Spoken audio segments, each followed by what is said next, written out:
with unique wall art ideas that won't break the bank is Victoria Tonelli.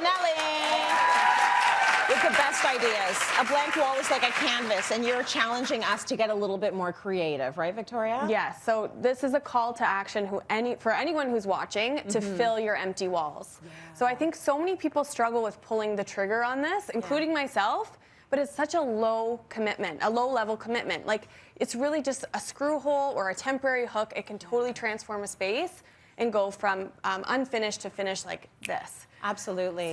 So now that we are going to like get up and do something, you're saying we don't need to break the bank. You don't. And art can be expensive, but it doesn't have to be. Right. So there's so many little ideas that I learned while I was styling spaces over the years. One of them is, people might cringe at this, but it's cutting into your fashion books. Yeah. Or okay with that. Your interior design books, or even a cookbook if you're styling a kitchen. Like, these are photographers that are world renowned, and you have all these pictures at your fingertips.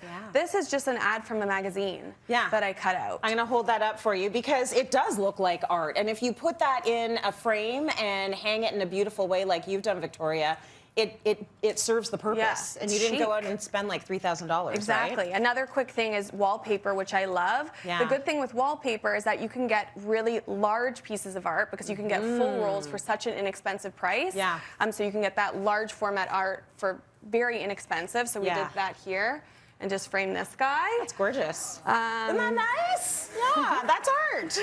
Beautiful. And then same thing we did, like, you know, you can frame things that mean something to you, like a music sheet, or even a note that you've written to something that means something to you can go such a long way. Absolutely. But when it comes to hanging things, what do you think the #1 mistake with art would be? We get a lot of viewers talking to us about art. They're either hanging it too high or they're making it too small. It's too tiny, like all these tiny little things. It irks me so much. Right? So the thing is that large scale art, though, is even more expensive. So let's just talk about grouping art and making a statement and making an impact with what you have. So we did, the first thing is a gallery wall. So I don't think this is ever going out of style, but there's definitely a way to do it right and do it wrong, unfortunately for us. But I'm going to get you, Tracy, to help me finish this off. Sure. So that's actually wallpaper that I had left over from my closet. Yeah, really lovely. It's getting applause, so make your wallpaper work for you up here. And then this was just something I cut out of a book. So, you know, we're adding this. The more mixed media on the gallery wall, the better. Nice. Because I really feel like, watch it now, I can't, obviously I can't hang this now. There we go. Perfect. But the more mixed media, the better. Also, the biggest mistake with gallery walls is when it's too spread out. I really want you to think as this one piece of art. You want the spacing. I would never go over like something like 6 inches. Like, you really want the spacing to be somewhat consistent and tighter, so it really feels united in one big impactful piece. Beautiful. And like, there's other pieces other than art there. You've got a cloth there, and it just totally works. The multi-dimensional art. I love that. Okay, so family photos. So I was saying this to you before the show, like, I don't have my like big pictures of my kids all over the house because I haven't seen it done in a way where it's not like spooky. You know what I mean? Like, you want to do the family photos in a way that looks like art. Of course. And that's what you've done. So talk to me about what you did here. So I was in New York recently, and I went to some restaurants and clothing stores, and I saw vintage black and white art everywhere.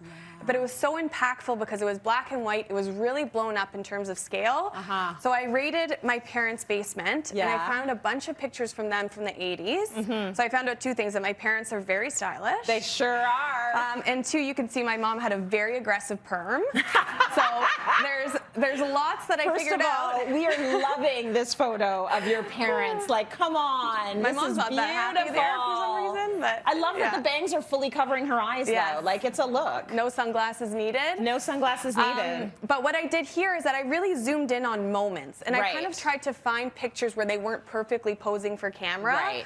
Zoomed in, and I did it black and white. And all of a sudden, you really get this graphic installation. I purposely did it on white wall on white frame so that the picture themselves really popped. Beautiful. And then I stacked them, which is a great way to fill a space if you have really high ceilings. Stunning. And let me see this one. Yeah, let's hold them. Like, this is the photo. And this is how she blew it up, which I think is so nice. It's so much more impactful.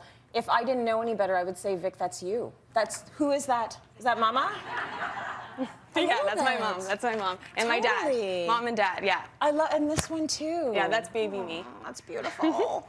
Okay, let's talk a little bit about collectibles, because we have stuff that we like, and I think the biggest thing that we need to be aware of is like how to edit them and then display them. So Absolutely. you have ideas for that. Yeah, and there's the collectibles that people have are so expensive, and they're obvious. They're always usually in a closet, hidden away. Yeah. So first thing I wanted to talk about was records. So I did this, which is still really great. Is just framing a record itself. Oh my God, I love that song. Yeah, it's Inner City. I think I have that exact record. Actually. And you can do records that mean something to you, or what we did here is we displayed it floor to ceiling. Yeah. And again, these are like some of the most famous photographers and famous photos that you'll ever find, and they're in your closet, so display them. I purposely did this on ledges that were individual, so they kind of had more importance on each one, and did it on a black background so it really popped out all the colors. So good.